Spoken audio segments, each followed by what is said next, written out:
Item ಯಾವುದೇ ಇರಲಿ try ಮಾಡಿ ಆಚಿ ಚಿಕನ್ ಮಸಾಲಾ. ರಾಜ್ಯದ ಮುಖ್ಯಮಂತ್ರಿ ಡಿಕೆ ಶಿವಕುಮಾರ್ ಅವರಿಗೆ ನೊಣವಿನಕೆರೆ ಅಜ್ಜಯ್ಯನ ಮೇಲಿರುವ ಭಕ್ತಿ ಜಗಜ್ಜಾಹೀರು. ಕಳೆದ 18 ವರ್ಷಗಳಿಂದಲೂ ನಿರಂತರವಾಗಿ ಈ ಮಠಕ್ಕೆ ಭೇಟಿ ನೀಡುತ್ತಾ ಇರುವಂತಹ ಡಿಕೆಶಿ ಅಜ್ಜಯ್ಯನ ಪರಮ ಭಕ್ತ.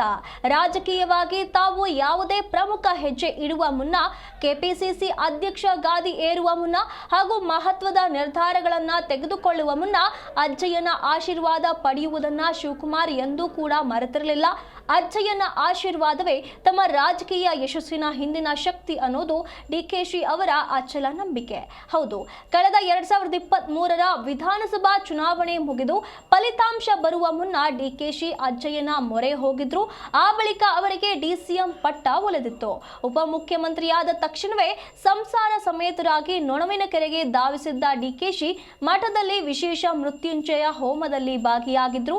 ಇದೀಗ ರಾಜ್ಯ ರಾಜಕಾರಣದ ಚುಕ್ಕಾಣಿ ಹಿಡಿದು ಮುಖ್ಯಮಂತ್ರಿಯಾದ ಸುವರ್ಣಾವಕಾಶದ ಬಳಿಕ ಮೊದಲ ಬಾರಿಗೆ ನೊಣವಿನಕೆರೆ ಅಜ್ಜಯ್ಯನ ಸನ್ನಿಧಿಗೆ ಹೋಗ್ತಾ ಇದ್ದಾರೆ. ಸಿಎಂ ಆದ ಬಳಿಕ ಮೊದಲ ಬಾರಿ ಆಗಮಿಸುತ್ತಿದ್ದಾರೆ ಡಿಕೆ ಶಿವಕುಮಾರ್.